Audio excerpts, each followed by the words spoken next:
Hello दोस्तों, कैसे हैं आप लोग। आशा करता हूं कि आप लोग अच्छे होंगे।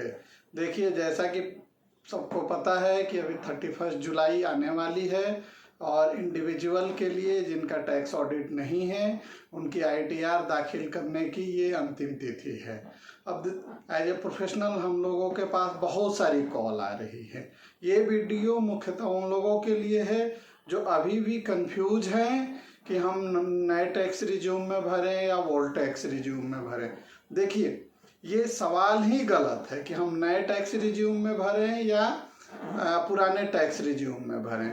सबसे पहले तो मैं उन सभी लोगों को कहना चाहता हूं कि आप सभी लोग अपनी सैलरी स्लिप निकालें और उसमें देखें, क्योंकि सैलरी स्लिप में बहुत सारी हेड में आपको अलग अलग हेड में आपको सैलरी के रूप में एक इनकम मिलती है जो बाद में कंसोलिडेट होके आप उसको सैलरी का, तो उसका बाइफर्केशन देखना बहुत जरूरी है। क्योंकि इनकम टैक्स एक्ट और रूल्स में बहुत सारी एग्जेम्पशन लिमिट दी हुई है हर हेड के लिए अलग।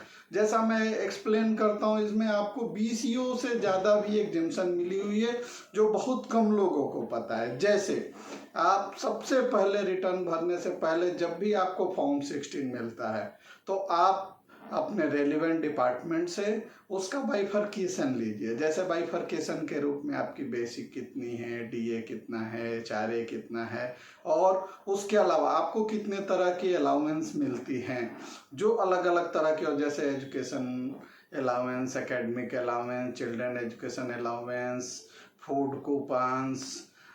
उसके अलावा आपको कई तरह की रिम्बर्समेंट मिलती है। जैसे अगर किसी का ट्रांसफ़र होता है तो reallocation, LTA, gratuity, leave encashment, petrol reimbursement, telephone reimbursement, ये अलग अलग तरह की। अब देखिए, सबसे पहले जैसे लोग पूछते हैं कि सर मेरी 50 लाख 40 लाख की सैलरी है, बताइए मैं ओल्ड में लूँ रिज्यूम में लूँ। तो देखिए, जैसा कि हमने पहले भी बताया है कि सबसे पहले तो आप अपनी सैलरी का बाइफर्केशन लीजिए, और जिस तरह आपकी हेल्थ खराब होती है तो आप डॉक्टर का सलाह लेते हैं, उसी तरह आईटीआर भरने के लिए और फाइनेंशियल प्लानिंग के लिए आप अपने फाइनेंशियल डॉक्टर, जैसे जो भी फाइनेंशियल कंसल्टेंट है, टैक्स कंसल्टेंट है, जैसे चार्टर्ड अकाउंटेंट, कुछ हद तक कंपनी सेक्रेटरी, सीएमए, लॉयर्स, और इनके अलावा बहुत पहले से टैक्स कंसल्टेंट हैं, तो आप उनके पास जाएं और देखें। जैसे आपको पता है कि एचआरए की बेनिफिट मिलती है और जो आप रेंट पे करते हैं,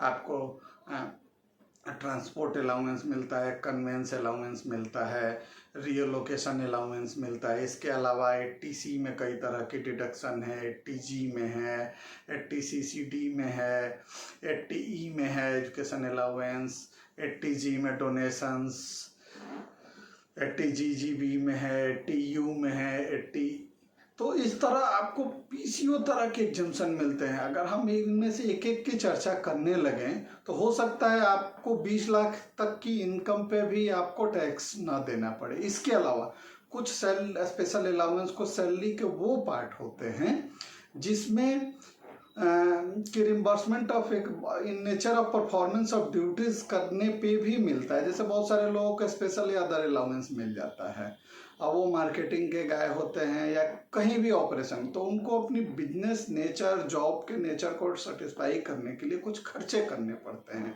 तो वो सारे खर्चे एज पर इनकम टैक्स एक्ट और रूल्स अलाउ हैं। तो आपसे यही आग्रह है कि आप इन सब के लिए टैक्स कंसल्टेंट का रूप लें और इनकम टैक्स एक्ट में दी हुई इन सारी एग्जम्पशनों का आप बेनिफिट ले। जैसे मैं आपको समरी ब्रीफ अभी करता हूँ, आप बहुत ध्यान से सुनिए। एचआरए की डिडक्शन मिलती है, कन्वेंस अलाउंस की डिडक्शन मिलती है, ट्रांसपोर्ट अलाउंस है, एलटीए है, एटीसी में आपको 1.5 लाख तक मिलती है, टीसीसीडी में एडिशनल 50,000 की मिलती है, एटीडी में आपको अगर इंश्योरेंस जो लिया हुआ एक्चुअल फिर 25,000, फिर मेडिकल, जो सबसे लोग ज़्यादा बोलते हैं कि medical expenditure of parents treatment आपको वहाँ पे मिलती है, एटीजी की डिडक्शन है, एटीई है, एटीयू है, तो बहुत सारी डिडक्शन है। और आपकी हो सकता है कि आप 20 लाख की इनकम पे भी आपको टैक्स बिल्कुल नील देना पड़ेगा। तो इसके लिए आप अपने कंसल्टेंट का उपयोग करें और इनकम टैक्स एक्ट में ओल्ड स्कीम में दी हुई इन सारी स्कीमों का फायदा उठाएं। होप आप अंडरस्टैंड करेंगे और प्लान करेंगे, क्योंकि टैक्स प्लानिंग ज़्यादा जरूरी है, टैक्स इवेजन नहीं है। टैक्स इवेजन आप करेंगे तो आपको इनकम टैक्स एक्ट के पेनल्टी प्रोसिक्यूशन का सामना करना पड़ेगा, लेकिन अगर आप टैक्स प्लानिंग करेंगे तो आप बहुत आगे तक जाएंगे। इसीलिए हमेशा आप टैक्स प्लानिंग करें, कंसल्टेंट लें और लॉ सही तरीके से आप अपने रिटर्न को फाइल करें। जय हिंद, जय भारत।